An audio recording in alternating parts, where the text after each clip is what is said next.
Welcome back to a pretty small webinar I just put together. This is specifically to follow on how to secure your private digital assets or private keys using private keys. The title of this quick webinar is how to sign a Bitcoin message with hot or cold wallet. And why would you want to do this is basically to prove that you have control of an address, or you have control of a message, or control, in this case, of a digital asset. By proving this to sign a specific message, it shows the other party that you're interacting with that you actually have control over the private keys without exposing the private keys. You're just using the private key to create a signature that's cryptographically proven that you're the originator of that signature, similar to when we sign a check or a paper or contract. It's the same idea there. So let's go ahead and get started. I'm going to go ahead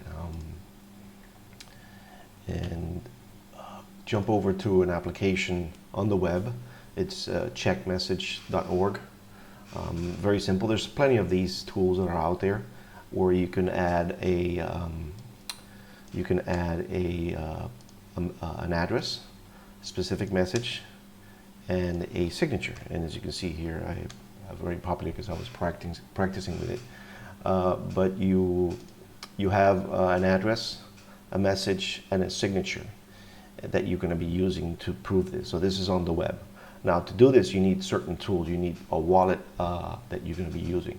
So in this case, we're going to use the Electrum wallet. So I'm going to go ahead and get the Electrum wallet real quick.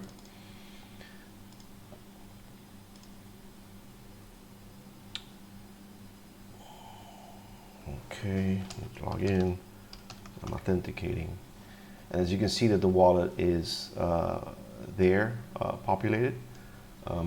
You have basic things on the wallet. You have the history. So I've had multiple transactions. You'll see them here. Send and receive. So what we're going to be doing is, because we haven't done many transactions here, we actually have two addresses that we have generated. We're going to create a brand new one. So we're going to create a new request, a new address. As you can see, here's the address. I'm going to copy that to the clipboard. And what I'm going to do is use the tool that the wallet has called sign and verify message. And that pops up, as you can see down on the left. And what we're going to be doing here is we're going to actually type a message, right, with this tool that we're going to be using to then verify in that website that we just have in the background. So the message is simple. We're going to say basically a message called prove that you control this. As you can see, the message is simple. It could be any message. It could be a contract, anything you want to put in here. And the actual address, which is created, is this one. Let me just go back and get the address real quick.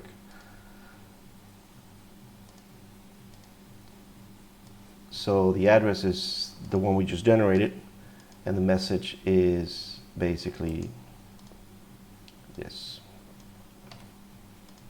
It could be any message, and we'll alter this message. So basically, you're using a specific address, and you're now going to sign this message and with that address to create a signature, indicating that that address has control over that private key. So we're going to go ahead and hit the sign button. That will actually create the signature. It pops up and says, okay, who are you? I mean, you're trying to generate this signature. It could be anybody. Well, in this case, it's somebody that has control over that private key. And to do that, it's asking for a password. Just like if you go into your house, they're going to ask what are your keys to enter your house. You're the only one that can go into your house. So I'm going to go ahead and put that password, and it generates this key. Now, keep in mind when you sign these and it pumps up for a password, it doesn't have to be a password. It could also be, in this case, I have a keep key hardware key, and it has a USB key, and it pops up and it has a button here, and basically it will show up on the screen, please confirm that you control this hardware. When you do that, it just sends a signed message back to him that you are the controller of that key. There's also a cold card, which is similar, but the difference is that you have there's a little SD card here that you take out and take it. It's like a little hard drive. So there's never a connection. It's called an offline computer. There's never a connection to the internet. And then another popular one that a lot of people have is the Ledger wallet. It has a USB connection on this side and a little display where you can see when the transaction happens. You hold it and click on it and make it happen. So I'm gonna put in the password, and the signature is the same because the message is the same. Now, if you change that message, so okay, before we change the message, we're going to go ahead and send this information to somebody to prove that I control that wallet. So the first thing is we need the address, right? So we're going to copy the address, which is this one here, and we're going to go to the website in the back end and paste that address. We're going to put the message. The message has to be exactly the same. So the message has to be what is here, and we're going to change it, and you see what's going to happen with that message, what that signature once we change the message. So you paste the message there, and now it wants to know, okay, put the signature. Just like if you print a paper and you want to sign the paper, it's the same exact process. So I'm going to copy this signature, which is basically that bunch of characters there, put that in there, and then you're going to verify. And what happens is that this verification, it determines that actual key generated that signature with that message. In other words, it's verifying that the signature on that piece of paper, or this, in this case, this message, is valid. So the message was with the knowledge of the private key to a corresponding address. Okay, so we know that. Now, let's say we change the message. So let's say we add another exclamation mark there, and I click verify.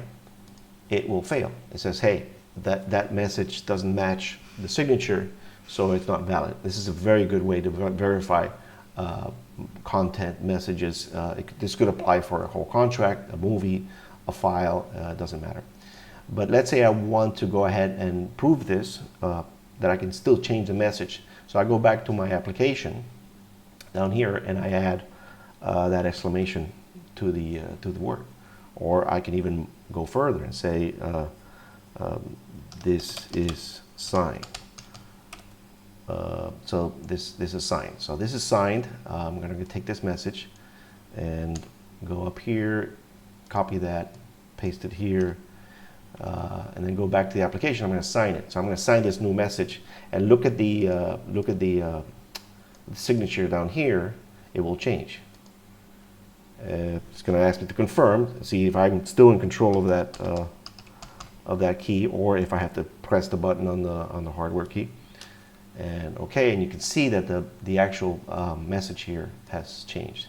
So I'm going to go ahead and copy that, paste it here, and try to verify. And as you can see, it's successful. The verification was successful, and that means I'm in control of this wallet, basically. So I'm glad that you were able to stay put in this. This is a small webinar, but give it a try. Download Electrum wallet and see if you can sign some messages with a brand new wallet. Basically, don't test it with test it with no tokens on the wallet, no bitcoins or sats on the wallet. But you can start playing around to see how this functionality works and how it works. You can prove to others that you actually control a specific address. In this case, you could be controlling a whole portfolio of assets, digital assets, doing this same configuration. So thank you very much, and have a great day.